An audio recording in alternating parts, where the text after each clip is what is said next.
Apartemen seluas itu dan meja makan sebesar itu. Tetapi hanya ada dirinya ditemani sepiring sandwich dan segelas susu. Begitulah hidup. Tetap merasa sepi, meski terkadang Bram berada di apartemen itu. Clara kembali teringat pada penolakan Bram semalam. Itu adalah kali pertama Bram menolaknya. Apalagi saat mendengar ucapan Bram yang justru menyuruhnya bercinta dengan pria lain. Pagi tadi, Clara tak menemukan Bram di kamarnya. Sepertinya setelah mereka bertengkar, Bram langsung meninggalkan apartemen Clara. Clara menghabiskan sarapannya dan dilanjutkan dengan melanjutkan pekerjaannya. Ia tak ingin mengulur waktu. Lebih cepat selesai justru lebih baik. Di sisi lain, di ruangan presdir yang berada di salah satu gedung perkantoran, Bram tengah memeriksa beberapa berkas yang sudah siap di mejanya. Tak seperti sebelumnya, pekerjaannya terbilang tak begitu padat. Bram menyambungkan panggilannya menuju sekretaris pribadinya yang ruangannya berada di samping ruangan Bram dan terhubung oleh pintu dari dalam. Dengan begitu, saat Bram membutuhkan sekretarisnya tak perlu masuk ke ruangannya menggunakan pintu masuk utama. Bram meminta sekretarisnya untuk datang ke ruangannya. "Apa jadwal saya hingga akhir bulan ini hanya ini saja?" tanya Bram. "Iya, Tuan. Dan semuanya pekerjaan yang dilakukan di dalam negeri. Hanya ada satu kali perjalanan bisnis menuju Jerman sebelum akhir pekan," ucap sekretaris Bram. Bram mengangguk dan menyuruh sekretarisnya keluar dari ruangannya. Bram pun melanjutkan pekerjaannya. Tak ada waktu untuknya bersantai.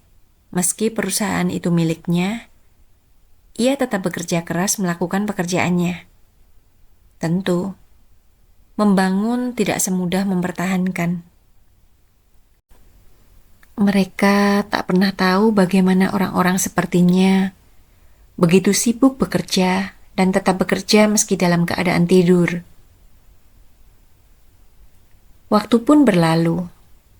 Hari sudah sore. Waktu sudah menunjukkan pukul 5 sore.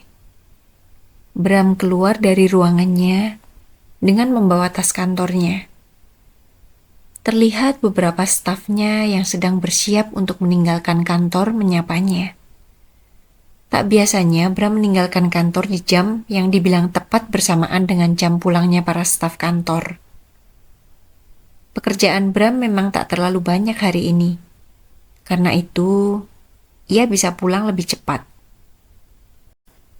Bram memasuki mobil Bentley miliknya dan meminta supirnya mengantarkannya menuju apartemen Clara. Entah mengapa, akhir-akhir ini ia lebih sering pulang ke apartemen itu daripada ke rumahnya sendiri. Padahal sudah jelas malam tadi dirinya sempat bertengkar dengan Clara.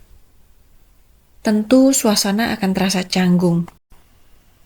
Namun, tak peduli dengan itu, Bram akan melakukan apapun yang diinginkannya. Sesampainya di apartemen, Bram meminta supirnya meninggalkannya dan menjemputnya esok hari di apartemen itu. Bram memasuki unit apartemennya dan tampak terlihat sepi. Tak terlihat keberadaan Clara. Bram memasuki kamarnya dan lagi-lagi tak melihat Clara. Ia berpikir Clara masih berada di butiknya.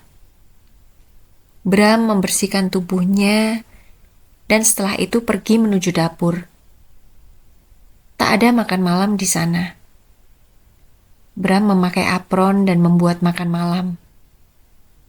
Ia memasak sup sarang burung walet. Tubuhnya yang terasa segar, tentu akan lebih segar jika memakan sup tersebut. Selesai memasak, Bram meletakkannya di mangkuk. Ia duduk di meja makan sambil menunggu kepulangan Clara.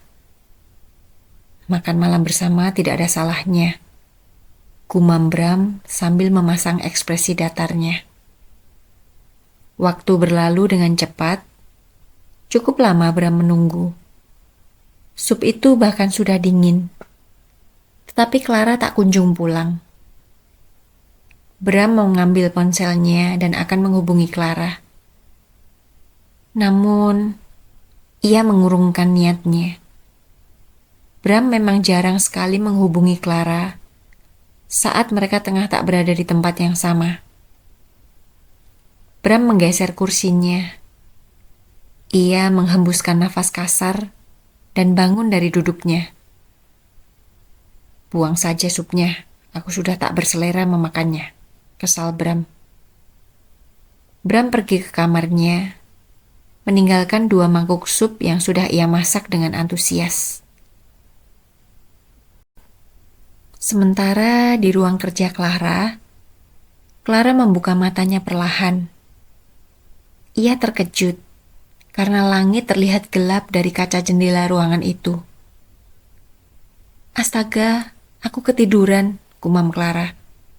Iya, Clara tertidur setelah seharian lelah mengerjakan pekerjaannya. Clara beranjak dari kursinya dan keluar dari ruang kerjanya. Tenggorokannya terasa kering, dan ia pergi menuju dapur untuk mengambil segelas air dingin dan meminumnya. Dahi Clara berkerut ketika melihat 2 mangkuk sup di atas meja makan. Clara mendekati sup itu dan memperhatikan dengan seksama. Sup kesukaan Bram. Clara melihat ke arah kompor dan wastafel. Semuanya tampak rapi dan bersih. Namun masih tertinggal sebuah panci yang dipakai oleh Bram saat memasak sup.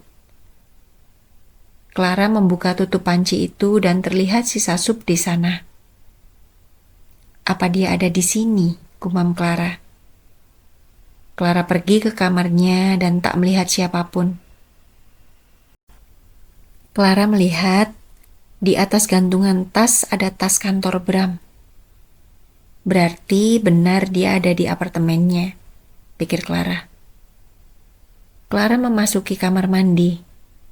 Dia akan membersihkan tubuhnya terlebih dahulu sebelum menghampiri Bram.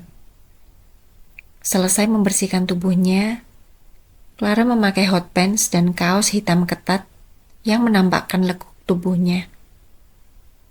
Ia pun keluar dari kamar dan pergi menuju meja makan. Ia berpikir Bram sudah berada di meja makan. Namun, lagi-lagi Clara tak melihat Bram di sana. Clara mengikat rambutnya dan memasukkan 2 mangkuk sup yang sudah dingin tadi ke microwave untuk memanaskannya kembali. Beberapa menit berlalu, sup tadi sudah selesai dipanaskan, dan Clara menatanya kembali di meja. Ia mencari keberadaan Bram di ruang kerjanya. Dan benar saja, Bram ada di sana. Jadi, sejak kapan kamu di sini? Apa sup itu juga kamu yang membuatnya? Ucap Clara. Bram hanya diam tanpa ekspresi. Tatapannya terfokus pada laptop miliknya. Clara menghela nafas dan mendekati Bram. Ayo makan, supnya sudah kupanaskan, ucap Clara. Bram terdiam dan menatap Clara sejenak. Setelah itu, dia beranjak dari duduknya dan keluar dari ruangan kerjanya, meninggalkan Clara yang mendengus sebal. Yang benar saja, dia benar-benar tak mengatakan apapun. Apa dia puasa bicara? Menyebalkan sekali, gerutu Clara. Clara menyusul Bram menuju meja makan dan duduk berhadapan dengan Bram. Bram masih diam tapi mulai memakan supnya. Clara pun tak mengatakan apa-apa. dan memilih memakan supnya. Selesai makan malam, Bram mengangkat mangkuknya dan akan menyimpannya ke wastafel. Sontak, tangan Clara refleks menahan tangan Bram. "Simpan saja, biar aku yang membereskannya," ucap Clara. Clara terkejut saat Bram meletakkan mangkuk itu dengan cukup keras, dan Bram pun menghempaskan tangan Clara. Clara menggebrak meja. Ia sudah cukup sabar menghadapi sikap Bram sejak kemarin malam. Bram benar-benar sudah keterlaluan, pikirnya. "Apa aku sebegitu menjijikannya di matamu? Jika begitu, tak perlu lagi menyentuhku dan kita akhiri saja semuanya," tegas Clara. Bram terkejut dan menatap tajam Clara. Dia mendekati Clara dan mencengkram lengan Clara cukup kuat. "Apa kamu sedang mengancamku?" geram Bram. Clara meringis kesakitan. Cengkraman Bram benar-benar kuat ia rasakan. Clara yakin cengkraman Bram akan meninggalkan bekas di lengannya. "Kamu benar-benar menyebalkan. Aku sudah sabar menghadapimu," kesal Clara. Bram menyeret paksa Clara menuju kamar dan menghempaskan tubuh Clara di atas tempat tidur. Clara memegang kepalanya yang terasa pusing.